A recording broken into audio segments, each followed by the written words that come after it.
sebaiknya sebagai adik ipar, sebagai paman, ya duduk aja bareng-bareng tanpa ada orang ketiga, tanpa pengacara mungkin, dengan kepala dingin semua.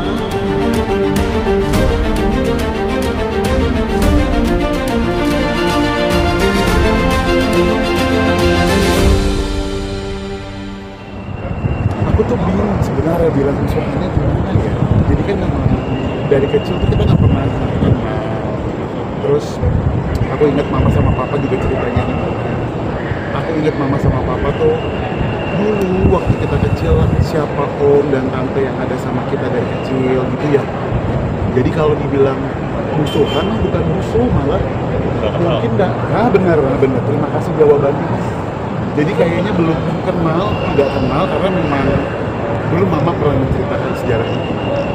Sejarah sama ipahnya tuh gimana? Sejarah mama dan keluarga. Aku tuh baca lewat gitu ya.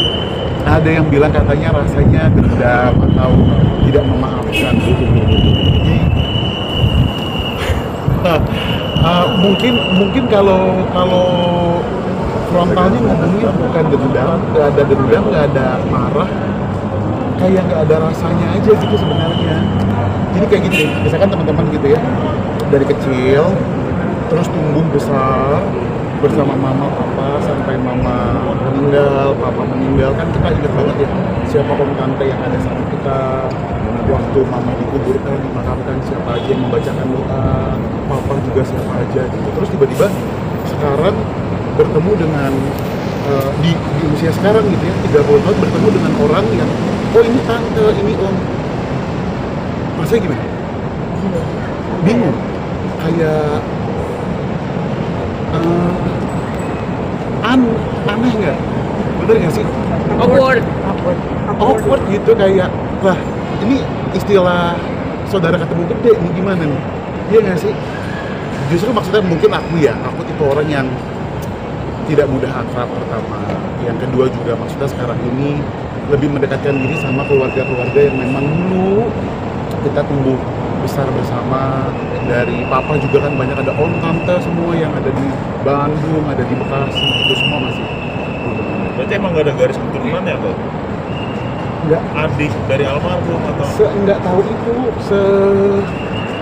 Gimana sih nggak tahu nggak? Ini nggak ada ceritanya nih. Terus tiba-tiba muncul kan itu jadi kayak, gimana ya? Nggak tahu. Waktu pemakaman nggak datang juga? Oh nggak ada.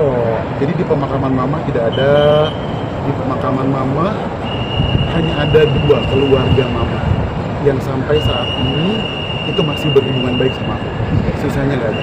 Karena mungkin mama dulu kan dijauhin dan tidak diperbolehkan ada kontak. Dijauhin kenapa sih Angko? Ada hubungannya dengan keyakinan mungkin atau seperti apa? Ya tau lah kalau masalah keyakinan. Aku takut kalau hubungan masalah agama kan sensitif soalnya. Takutnya nanti setelah tayangan ini jadi ada apa ya, ahli agama lah biasa netizen nanti. Intinya kalau masalah agama tuh dari kami tidak pernah ada mempermasalahkan. Apalagi kan juga kalau mualaf sebelum kami gitu ya, ada kakak tuh kan muslim juga namanya Ijul yang nomor 3, tetap nggak ada kontak. Jadi kayaknya kalau masalah agama sih nggak ada masalah agama ya, memang harus tidak ada. Aku bilang nggak baik-baik aja, aku mau baik-baik aja, kita semua baik-baik aja, aku bersama keluarga yang lain baik-baik aja. Kalau mungkin memang tidak ada komunikasi ya karena memang mungkin 3-4 tahun yang lalu kami semua yang mungkin diblokir sama Ruben bareng-bareng gitu. Permintaan maaf sudah ada, kemudian coba menjalin komunikasi sudah ada. Jadi kalau teman-teman lihat gitu ya, kita masih kumpul aja bareng-bareng semua. Terakhir komunikasi kapan? Nonton sama Koko? Terakhir komunikasi atau ketemu? Diblokir tuh 2022 ya kayaknya. 2022. Setelah itu aku tidak ada kontak sampai sekarang. Ketemu pun? Ketemu gitu. Belum ada, tapi sudah aku beberapa kali chat karena kan aksesnya diblokir ya. Terus semua orang yang ada di sekitar juga pada saat itu tidak boleh berkomunikasi sama aku sampai akhirnya dan lain-lain. Kenapa Angko? Nggak boleh komunikasi kenapa? makan apanya? Kenapa sedingin itu gitu Uncle, kan mungkin ada mertua dari almarhum mama dulu kayaknya Oh, ya, kan nggak ada. Kalau- dua bersaudara gitu. Enggak, bisa kita berdua. 4 bersaudara. Aku sama 3 bersaudara yang lain semua masih kumpul. Kakakku pada tinggal di tempat aku aja. Kalau ketemu ponakan, ya segampang tinggal chatting aja ke bundanya gitu, tanya ponakan di mana? Kelas. Oh ya udah, berarti nanti malam baru bisa ketemu. Terus kalau misalkan, Bu, ponakan di mana? Ada, pulang gereja, main aja ke rumah. Oke, baru bisa. Segampang itu sih, karena kan ponakan juga waktunya padat, pulang sekolah sore, habis itu balik, habis itu ada banyak kelas bahasa itu. Kalau masalah debt collector aku nggak bisa lagi. Sekarang aja ini saya masih mau pergi, mau cari uang, Mbak. Kalau masalah finansial aku nggak berani ikutan, karena kan setiap orang pasti punya kelebihan dan kekurangannya masing-masing. Tapi mengikuti dari ada press conference, kemudian ada lain-lain juga gitu ya, kayaknya mungkin ya baiknya sebagai penengah gitu ya, ada baiknya mungkin duduk aja bareng-bareng. Kalau problemnya mungkin di anak, ya tinggal diskusikan bersama. Terus rasanya kalau memang dirasakan ini ada yang sulit menemukan ponakan, kan kan ponakannya nggak dibawa kabur gitu ya, nggak dipindahin rumahnya ada gitu, jadi tidak ada menghalangi, tidak ada kesulitan sih. Kalau dibilang deket banget ya sebatasnya teman kerja.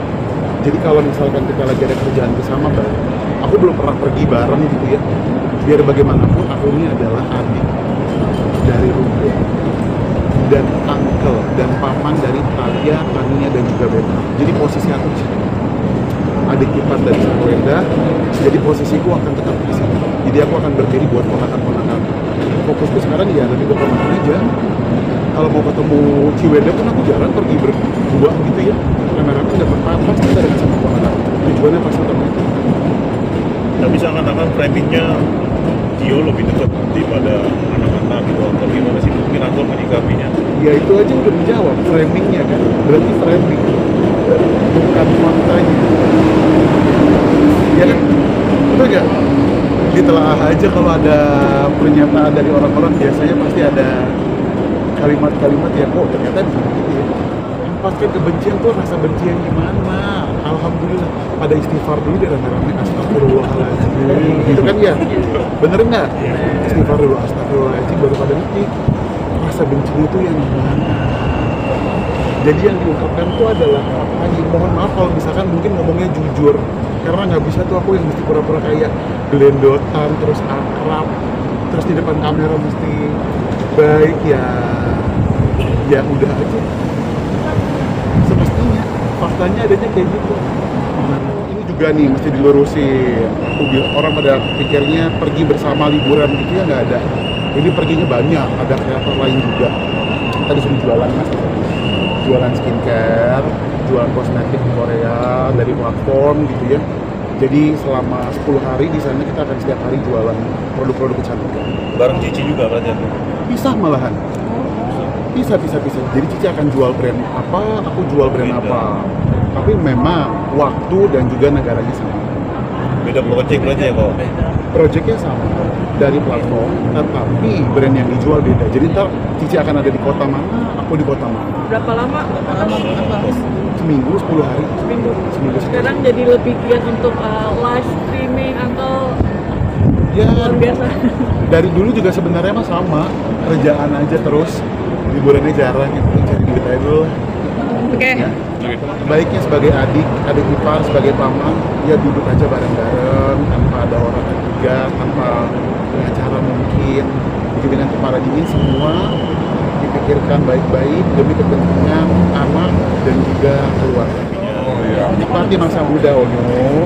Onyo baru beranjak dewasa, jadi jangan sampai Onyo punya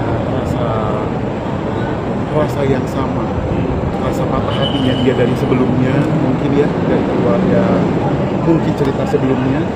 Biar Onyo tetap terus bahagia dan tetap berkarya aja, fokus sama karyanya aja, bikin lagu terus aja. Masih di rumah, masih di rumah. Onyo kan memang sering main ke tempat ayah, bolak-balik sendiri. Karena kan anaknya udah bisa nyetir sendiri. Kalau yang kecil-kecil gimana? Paket emang bisa dikirim, ya harus dijemput dong. Oh, ya. Siap. Terima kasih Oke, teman-teman siap. yang